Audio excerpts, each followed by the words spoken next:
Ladies and gentlemen, good morning. Welcome to our Green Hub TV. I'm delighted to be here with you for the third episode of our monthly broadcasting. This session is dedicated to the theme of climate change adaptations. We'll explore the so-called fair share of adaptation in sustainability strategies. But before that, let's start with our highlights of the month.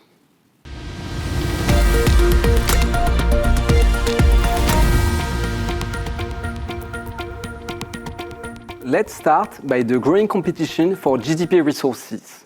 On June 24 and 25, head of governments and representatives of countries gathered in The Hague, in Netherlands, for the NATO summit. A key takeaway of this summit is the decision to increase GDP spending in defense to 5% by 2035, up to a current objective of 2% as of now. The new target of 5% of GDP dedicated to defense spending encompasses two sub-targets.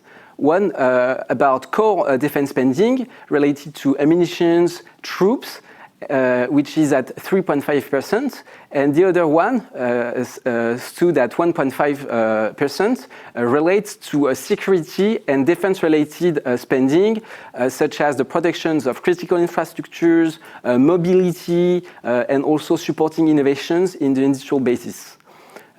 There was a bit of disagreement regarding this new agreement because the target seems a bit ambitious for some countries. As of today, mostly Germany, Poland, and some Baltic states seems capable of reaching the target because they have the proper fiscal space. Other countries like France, Spain, and a few others might struggle to reach the target because of their indebtedness. That's not worth being mentioned that Spain decided to opt out the agreement, arguing that it would require drastic cuts in education, welfare, and other budgetary, translating in a sort of eviction effect, which could undermine sustainability policies. So these new targets and the progress towards this target will be reviewed following the next presidential elections in the US. And it really reopened the debate about the multiplier effect of defense spending.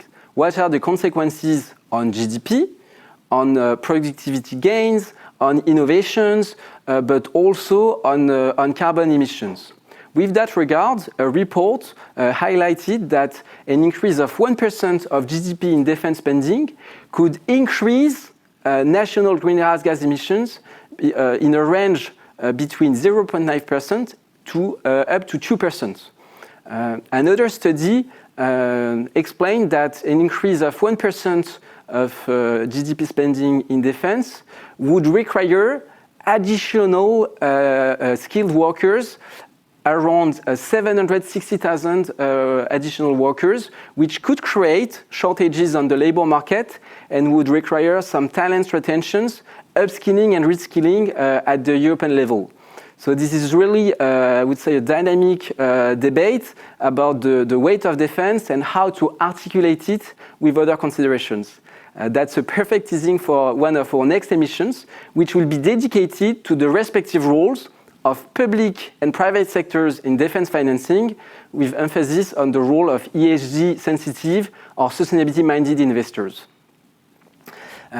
Another wave of news relates to the recent heat waves and the topic of adaptations. As we have all experienced, there were rising temperatures and rising initiatives. I propose to start with, in Japan, with the Tokyo Metropolitan Government, which announced a plan to issue a 300 million euro resilience bond, which is part of a broader program and initiative from the government in the order of several hundreds of $1 billion in resilience and adaptations investment. Interestingly, a spokesperson from the Tokyo Debt Office highlighted that the framework, the current sustainability bond framework, will be upgraded. So it's going to take under this framework, and they will try to be the first issuance using a CBI resilience taxonomy, the CBRT. And they also confessed that within their usual investor basis, they expect with this issuance a greater appetite from insurance investors because of the theme, because of the very nature of insurers. And it's worth mentioning that the proceeds will be mostly ring-fenced to flood defense protections and sea level rising preventions. The government, the Metropolitan Tokyo government, also highlighted that because of those investments, they expect rating agencies to pay attention to the program because it could possibly benefit the credit assessment and the fiscal situation of the city. Other news last month on adaptations. So moving from Japan to Australia, with the financial regulators who told Annual Finance that they consider incorporated adaptations in their sustainable finance taxonomy, seeing some merits in such inclusions, and also discussing the relevance of a dedicated label for adaptation finance, with, among the subsequent questions, what to put under this bracket of adaptation finance, with, on the one hand, adapting measures, flood defense, and really enabling activities, and on the other hand, the OPEX, the CAPEX for existing infrastructures to be resilient to climate change.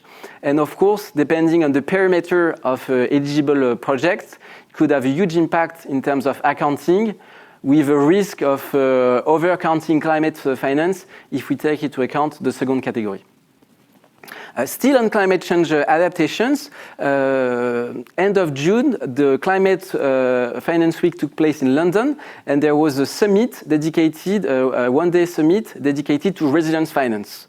It was really a call for mobilizations, especially with regards to the goal set at the COP29 to have 1.3 trillion of US dollar invested in resilience. So this was really a sort of stock take with discussions about the tangibility of physical risk, insurance and resilience financing, and also about mispricing of those risks. Discussions were also touching upon cities and with a great emphasis on Africa. On these occasions, it's worth mentioning that the second edition of the climate change physical risk appraisal method was released. So it's a practical guidance for investors in infrastructure, asset owners, and other financial institutions to assess their risk exposures, but above all, to manage and to minimize the risk and to properly invest in resilience. So a long series of news related to adaptations, and the figure of the month that we decided to pick is borrowed from Allianz Research, and this figure is minus 0.5%, which corresponds to the loss of European GDP growth in 2025 because of the heat waves. So Allianz Research made some calculations about the consequences on GDP of the heat waves, and the estimates vary significantly from a country to another.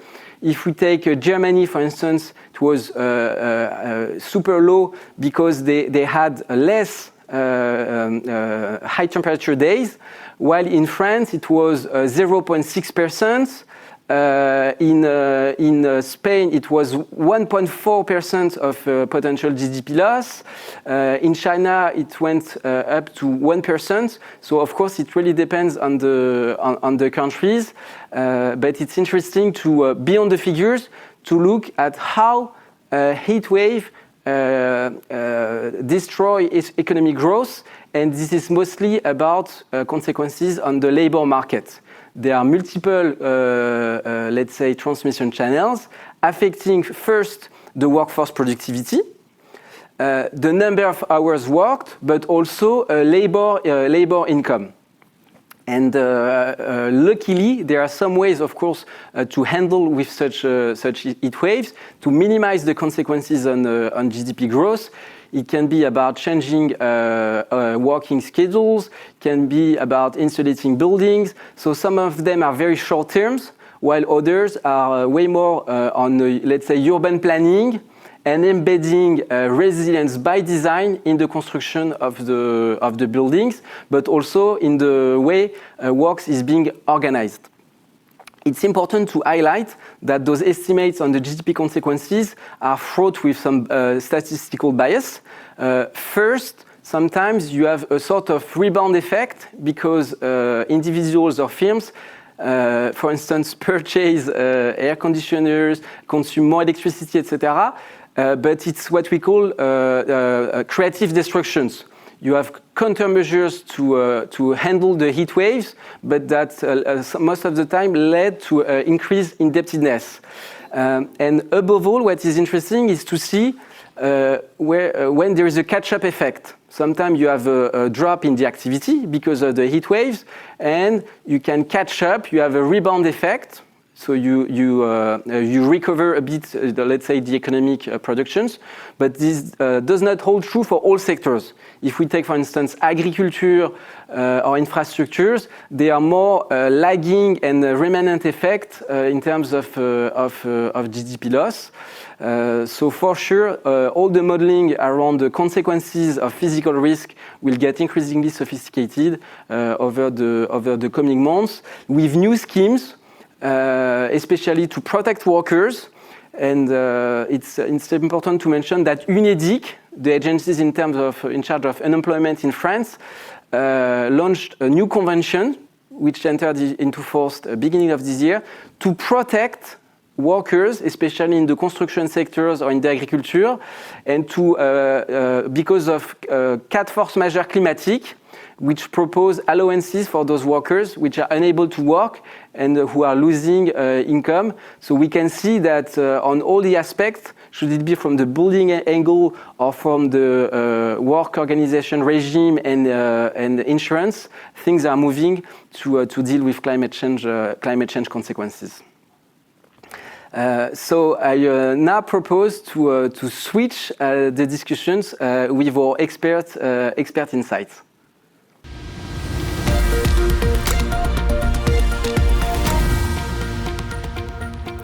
Leisa, welcome back to our TV show. So the topic of today is about adaptation finance, but more particularly about determining its so-called fair share. So what could be the fair share of adaptations? How can it coexist with other sustainability considerations? And we just mentioned before, let's say, macroeconomic figures. Very holistic figures. From a more sectorial and firm level standpoint, what are the channels through which value is destroyed because of climate change? What are the let's say the monetary consequences at the firm and sectorial level? Well, it's great to be back. Thank you for having me. So I think you've mentioned a bit of the different physical risks that are affecting at the macro level, but also affecting the micro level. So I think it's important to unpack what these physical risks are.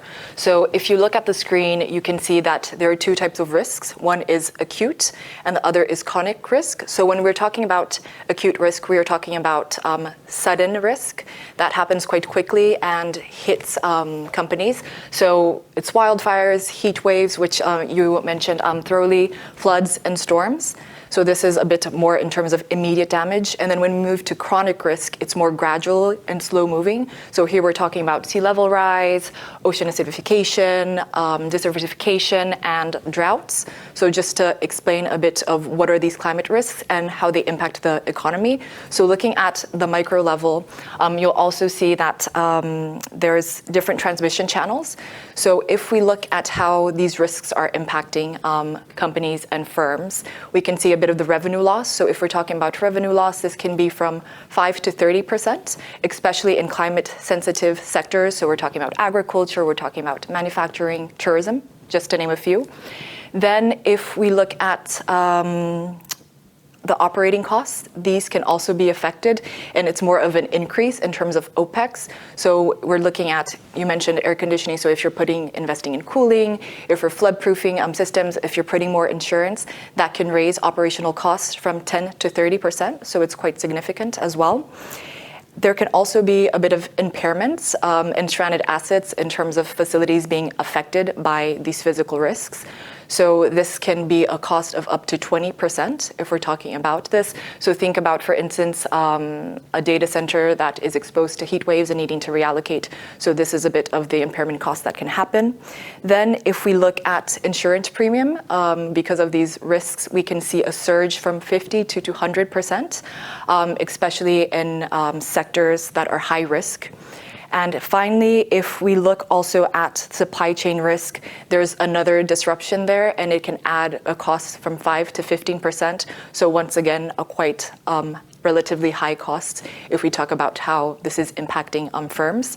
And it's also important to mention that, of course, there are different variables that affect and worsen this. And this can be geographical because each geography has different climate risks and a bit of the amplifiers as well. So if you have weak governance or weak infrastructure, this can also enhance the risk that firms face. So Leisa, the transmission channels are increasingly documented. The figures are quite tangible, really disrupting a bit the business continuity and the profitability and operating model of firms. So we can better assess the risk. What are the methodologies, the tools, the instruments available to firms and other stakeholders to cope with this risk and to manage them? So we can classify the existing tools and methodologies into 3 main categories. So from a company perspective, disclosure standards, which are also very important for investors because we're talking about transparency and comparability in terms of what firms are disclosing in the market. We have sustainable finance taxonomies, as you mentioned, also the CBRT for the climate bonds. And we also have a bit of the labeled frameworks in the market, so how adaptation is being financed. So if we also look at the screen, if we take up first the disclosure standards, during the last episode, we mentioned a few of these. We're talking about the Task Force for Climate-Related Financial Disclosures, the TCFD. We have the International Sustainability Standard Board, IFRS 2, which is looking at some climate-related risks. And we also have here in the EU the Corporate Sustainability Reporting Directive, the CSRD. We also mentioned the CDP Climate Questionnaire, which is responded by corporates.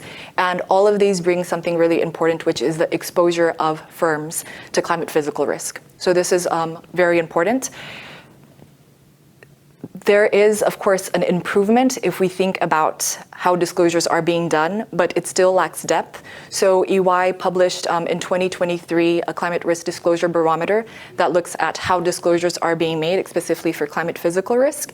And what they found is that 54% of companies, and this was looking mainly at the TCFD, were decent in terms of the standard and quality of the reporting that they were putting forward, but only 36% were really quantifying the climate risk and putting it into the financial filings.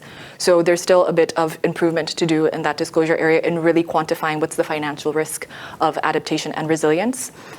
Then if we move to the sustainable finance taxonomy realm, we see adaptation mainly as a key environmental objective for the taxonomy or being addressed in a do no significant harm perspective. So this is true for the European taxonomy, this is true in the ASEAN taxonomy, South Africa, the upcoming Brazilian taxonomy, we have around 25, and it's true to most taxonomies. But until last year, we didn't have a dedicated taxonomy for adaptation and resilience. And you mentioned, once again, the CBRT. So the climate bonds published a dedicated taxonomy for adaptation and resilience. And this is quite interesting for the market because they provided a list of over 1,400 investment activities that would be eligible. And this is important because adaptation is different from mitigation because it doesn't have those quite very precise thresholds. So there's a lot of variables, as we mentioned, in terms of the transmission channels, the impact, which is harder. So this taxonomy is very important in terms of really helping the market identify what would qualify as adaptation and resilience in terms of investment. And to close, we have the labeled frameworks. So of course, when we look at the labeled market, market, we're talking about green, social, sustainability, and sustainability-linked instruments. And once again, a figure from CBI from their 2023 State of the Market, it showed that during that year, only 3% of the labeled universe use of proceeds went to adaptation and resilience. So this is still quite a small figure. And we have other instruments, though, that are also directing capital to adaptation and resilience. So if we look, there are disaster risk instruments, such as cat bonds or catastrophe bonds for our listeners, and parametric insurance that are being used to tackle, of course, the disruptions that are caused. We also see catalytic investments from multilateral development banks to reduce, of course, risk. So we're talking here about guarantees. And we also have outcome-based mechanisms. So one of the most famous ones is the debt for nature swap mechanism, which is being used. So you're tying the financing to a very measurable objective. So this is a bit of the existing instruments to really identify what is the physical risk, to really understand, considering those physical risks, what are the investments that should be made, and then finally, how you direct capital to adaptation and resilience. And ultimately, what do we see in terms of projects? Because we talk about risk assessments, risk management, standards and thresholds, but what do we observe in terms of examples of adapting projects? What is being put forward, or how does it look? No, that's a great question. And if we look at the adaptation solutions, and just going, I think, a bit back to the labeled universe, because then we can really see the use of proceeds and look where the investment is going. First, I think it's important to talk about the issuers as well. So mainly sovereigns. So we have around 31% of issuance being done by sovereigns, and then non-financial corporates with 19%. Then we have financial institutions also contributing around 18%, and then we have government-backed entities with 17%. So looking at who's issuing, this is just a bit of the profile, also from the climate bonds, these figures. And if we look at the type of solutions that are being financed, we can also categorize them into two. So we have physical solutions, which are more tangible. So we're talking about climate resilient infrastructure. We're talking about air cooling systems, flood defense mechanisms. And here we have a few others in terms of irrigation system, resilient infrastructure, in terms of transmission and distribution systems. We also included nature-based solutions because I think it's worth just highlighting this as its own, though it's related to the physical kind of solutions, because we're talking about agroforestry systems, wetland restoration. So this would be more in terms of physical. And we also have non-physical solutions. So this is more in terms of the planning, awareness raising. So when we're looking at these non-physical solutions, we're talking about early warning systems, we're talking about urban planning tools, and we're also talking about capacity building. So these are a few of the different kind of projects and activities that are put within or financed within adaptation. And to bring this a bit more, I think, into the real world, we can see a few green bonds that were issued. So the South Australian Power Network issued a green bond last year, and it was financing bushfire resilience and also grid reliance. So really focusing on that physical asset. Then we had the Vidodara Municipal Corporation in India investing in flood defense. This was also through a green bond that they issued. And this year we had the Asian Infrastructure Investment Bank issuing an adaptation bond. And this is one of a kind in terms of being labeled specifically for adaptation. And they were looking at infrastructure. So water, urban, transport, and energy infrastructure. And an example of a project is the Henan Flood Recovery and Rehabilitation Project. So really looking at the physical risk and the impact and how to mitigate those impacts. And I think it's important to mention that not all adaptation is good adaptation. You have what we call maladaptation, is that when you are targeting an activity or a climate risk, but unintendedly you actually raise the vulnerability rather than address it. And we have a few cases, and this was if our public wants to dig more. It's from the European Commission Reg Resilience, which is a regional report that was done back in 2022.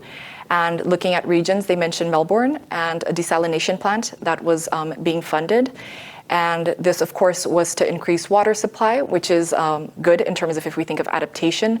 But in the end, it was very energy intensive. So it means that there's more greenhouse gas emissions, and also it raised the price in terms of water, so affecting local and vulnerable populations. And then I think a final example that we saw was in Spain, also with government funding irrigation, but in the end, the irrigation programs went to more of the large industrial farmers rather than small farmers. So sometimes you see that these adaptation measures will have unintended consequences, so it's really important really to tackle maladaptation when we're talking about resilience. Through those examples of maladaptations, you touch upon the notion of fair share in a way. So you just told us that the figures are relatively low, but they will continue to grow. The question is, what's the necessary share of adaptations, and how to make sure that this adaptation is not detrimental to other considerations? So we really wanted to frame the discussion with this notion of fairness. What do we put under this bracket of adaptations? What's the optimum resources, time, attention that must be devoted to adaptations without hindering other sustainability considerations? And we wonder a bit whether at some point, because of the aggravation of climate change and physical risk, some actors will do more efforts on adaptations, and because of resource scarcity, be less involved towards the mitigation of climate change or automations or employee well-being, etc. So it's a lot about the potential trade-off and synergies between adaptation and other topics. And to delve into this complex issue, we have the great pleasure to have an external guest. So let's have him on stage.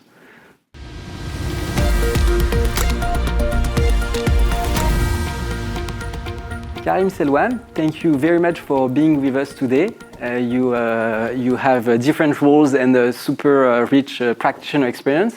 Currently, you are co-chair of the Adaptation Hub at the Global ABC, but you are also board members of the Adaptation Mission of the European Commission. So thank you very much for being with Leisa and I today. To kickstart the conversations, could you guide us on the very notions of adaptation and resilience? How do they differ? And also on the role of the public sector. Thank you very much, and thank you for this invitation. In fact, first of all, it's very important to clarify the two buzzwords, adaptation and resilience, because for a lot of people, the buzzwords are absolutely confusing the both. They are mixing resilience and adaptation, but it's very important to clarify the both definition. Resilience, this is a target. This is a more subjective objectives that you need to want to target. For example, this is a balance between the needs or the constraints of the public sector, civil society, private sector, all the stakeholders, and to find and to discuss about one specific level of risk that it could be accepted by all the stakeholders. And the adaptation is more the action. You are more than a concrete, tangible action to achieve your performance or your level of resilience. It's two different. Sometimes it could be we could have some overlapping, of course, but this is two different actions. You deal with the resilience, and you deal with the tangible action based on adaptation. It could be physical, it could be organization, as you said, and as you mentioned. That is very different. And now the question is how the public sector acts and want to promote the adaptation.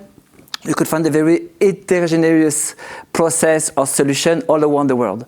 But the first tool that we have is a national plan of adaptation. But not only the national plan of adaptation, because the national plan of adaptation, I repeat, as remember, this is something that it was discussing during the Paris agreements, during the COP21. It's very important. It's not something new. It's something that it was just discussed during the COP21. And the objective is how you could organize with all the stakeholders a specific national plan of adaptation, divided into several layers of sectors: agriculture, building sectors, transport, education, health also, tourism, all the economical sectors. But after the question is how you could implement the national plan of adaptation in the local action. That's why it's very important to estimate, to evaluate the capacities that you have, so to make them downscaling approach from the national action until a local action. But what we mean when we speak about the local action, it could be, for example, depend on your specific administration division. You could have a sub-regional, sub-national. You could have, for example, if we discuss in France, we have région, département, communauté d'agglo, collectivité territoriale. This is all this action, all this the administration division need to receive or to implement this national adaptation plan. But why? Because it should be absolutely in coherence. And one leg that we find, and a non-thinking process that we find, this is a big issue that we find all around the world to operationalize the national plan of adaptation. This is the articulation between the local, subnational, and national level of adaptation action. Why? Because sometimes you could have some opposite governance, some opposite interests, some non-interconnection system, for example. That's why it's very important now, if you want to achieve, this is the second step of the adaptation, because we find, as you mentioned, the lot of solution, the lot of mechanism proposal or the technical assistance. We could have we have the lot of knowledge, for example. But the question is how you could receive all this data, all this information, all these competencies to design your own specific adaptation process. But it's not enough. You need to articulate your specific local action with the other. This is a big issue for all the policy makers all around the world. The question is the governance now. It's not absolutely to determine, to propose some technical or scientist knowledge, because the knowledge is absolutely ready. We are you could find a lot of technical books, for example, or some toolbox or some process, some specific diagnosis methodology. All that is available all around the world. You rightly said there is a question of articulation between the different governance levels. There is another articulation between mitigations and adaptations. What do you answer to people saying adaptations can hurt mitigations? There is the example of air conditioning. It conflicts with net zero targets. When you have a power disruption, you can have diesel backup generators. That's the same. So how to have both working in tandem? Yes. I come back to the policy strategy for the national or the local policy strategy. Of course, now the second topic is the question of the balance between mitigation and adaptation. But the level of maturity is not the same if you are in the global south or if you are in the Western countries. For example, some countries decided that the most emergency action is adaptation. And they want to deal with the mitigation, not yet, perhaps for the next decade. This is a reality. Because they find that we need to protect the civil society, we need to protect our own specific economy, and in parallel, we need to develop our specific countries. We need to receive some revenues. We need to develop our specific national GDP. Sometimes the adaptation is more important than the mitigation. That's what is more a question of how you could share this responsibility between the needs of specific level of governance or your specificity of the level of your development, because it's impossible to compare India, Bangladesh, and Germany and French. It's impossible, and it's not relevant. That's why in the same country, then for the Western country, it's absolutely necessary to make in the balance, or to deal in the balance in the tandem, adaptation and mitigation. But for the other country, if you want to deal in tandem adaptation mitigation, you could receive some refuse and some ejection. It's very important to have this reality in your mind, because the negotiation is not the same. All depend your capacity, your financial capacity, your needs or your priority, notably in the topics of the sustainable development.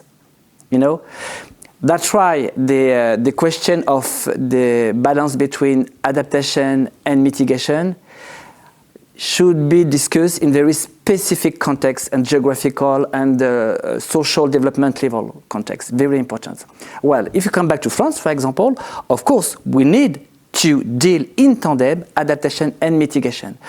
But the question is how your adaptation process could support and reinforce your mitigation process. For example, if you want to build something, have a building, you need to promote the raw, not fortunately the raw material, but most of the recycled material, so to mitigate or to reduce your carbon print emission, for example. But in the same time, you need to protect your building facing the heat wave in the context of the urban heat island, for example. That's right. The question is how you could find some specific technical prescription in your concrete material that we know that is very emissive process. Same if we have a lot of technical solution with the low carbon concretes, of course, but it's not fortunately easy for all the construction company. It's not fortunately easy concerning the cost. All depend on your technical staff. All depend on your level of capacity to invest. That's why it's very unequal process. The question is the balance in your business model also. Business model align with the national or international prescription. That's why it's very important that you advocate some to make a shift, notably in the context of the building sector, that try to sign in international agreements related to make in tandem without to make an opposite system, mitigation and adaptation. That's why, for example, we signed the last March 2024 the Déclaration de Chaillot, supported by the French government, which was signed by more than 75 countries. This is the first international agreement related to the building sector in the context of the climate change. And we signed in this Déclaration de Chaillot, mitigation and adaptation should be dealt in tandem. It's very important. It's a new approach because sometimes you want to focus only on the mitigation process and you consider that adaptation, no, because it's a hard cost. It's not a hard value. But in the context of the efficient, not only the energy efficiency, but also the financial efficiency, you have a new actors, insurance. And the insurance is very important to cover your risk. But the insurance need and they want to have some counterparts to support your project. And one of the most counterpart is, I want to prove that your technical prescription could protect my investments, my contract with you, and your asset facing the climate change. I think it's interesting because also talking about the fair share, and I think you brought this in terms of the investments and the cost, and also a bit of in terms of the governance. So what are we seeing in terms of what's being financed in terms of adaptation finance, especially when you mention less developed countries and the global south? So how does it channel to these countries, and what's a bit of that share, that in debate that we have, of course, with the developed and developing nations? And I think you also mentioned the building sector, and I think oftentimes when we talk about adaptation, it's more seen as avoiding costs and saving resources rather than actually having immediate financial return. So if you could explore a bit more in terms of your experience, how you've been seeing that played out. Yes, of course, good question. First of all, this is a question of the temporal scale that you want to evaluate on you to consider for your business model or your investments. Concerning the building sectors, the building is you need to evaluate during entire life cycle of the project. The design phase, the bidding phase, maintenance phase, and the operation phase, but also the reconstruction. We speak about the Build Back Better process, for example. And all this life cycle of the project should be analyzed through the several scenarios of climate change. It's very important because you speak about the stress and the shock related to the specific hazard, but it's very important to project each items, each hazard through several scenarios. Because your assets, if you build, the assets should be still during a long period, first of all. Based on this reality, this is physical and mathematical process, okay? The second point is how you could share the responsibility. But to share the responsibility between all the stakeholders, notably the responsibility of the financial institution, including insurance, reinsurance, and the private and public bank. The four stakeholders, they were important. The question is how you could support without you waste your money. This is the deal.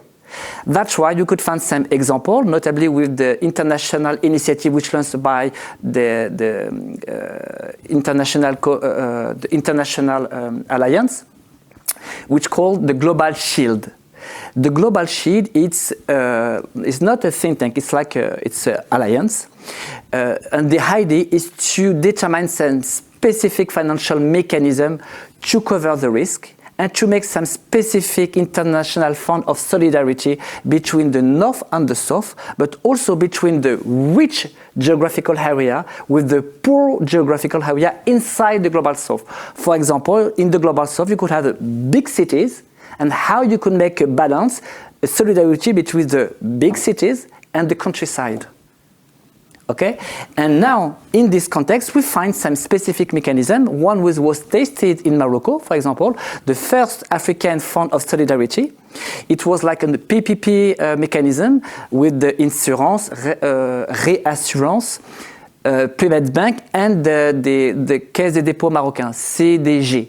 This is like a Caisse des dépôts marocain. Okay, and the World Bank. And the World Bank is the guarantee.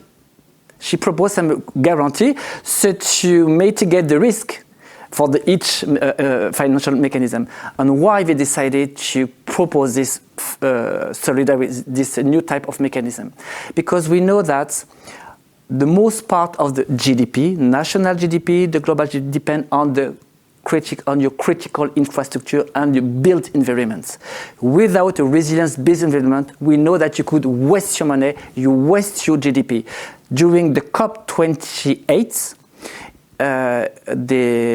the World Bank estimate that if you continue in this evolution of the gas emission, we know that the climate change could impact between 20 and 30% of the global GDP.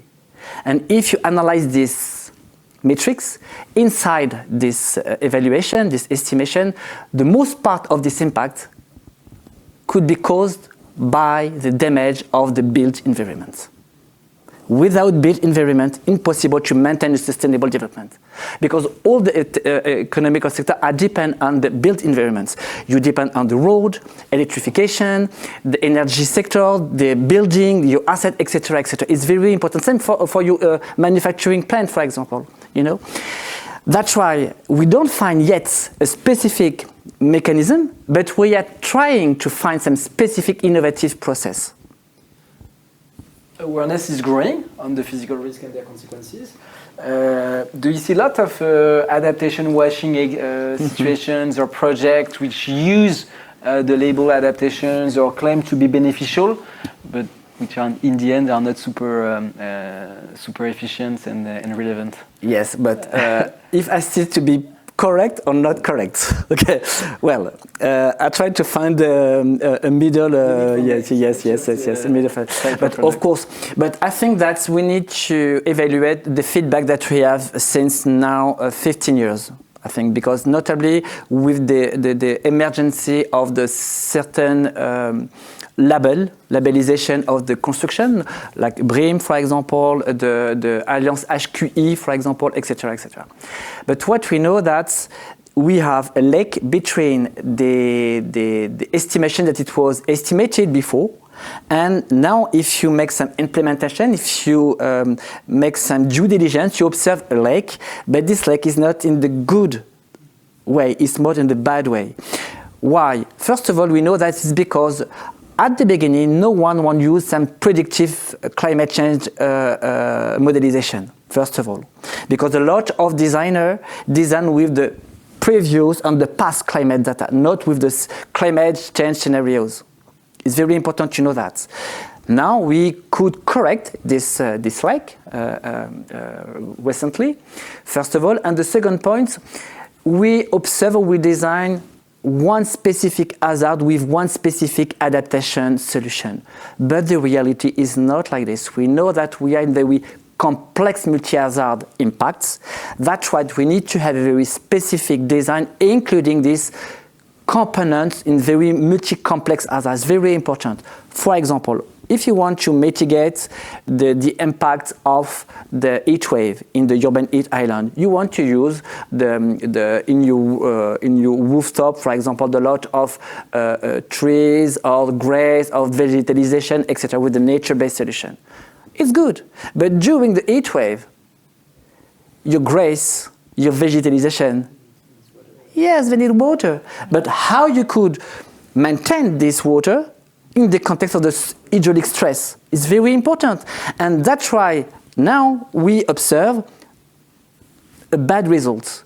This is not because we don't show the best solutions, because we have not including a global approach, including, for example, the question of maintenance of use solution. That's why the technical solution is not enough. We had a lot of technical proposal, technical solution in the toolbooks, for example. It's very famous. Okay, you could find a lot of examples. The question is not only to make a technical solution, how you could maintain during a long period. And this maintenance is represent a cost also. That's why this is a question of business model. It's very important. I want to include some adaptation solution, but who want to maintain this solution?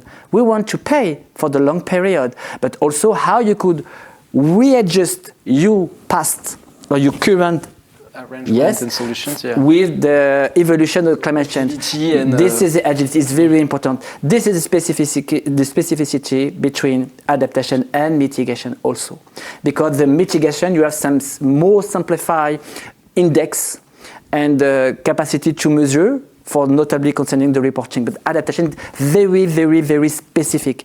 Each building, each geographical area, each scale are on specific solution with a specific governance and a specific capacity to maintain during the long period.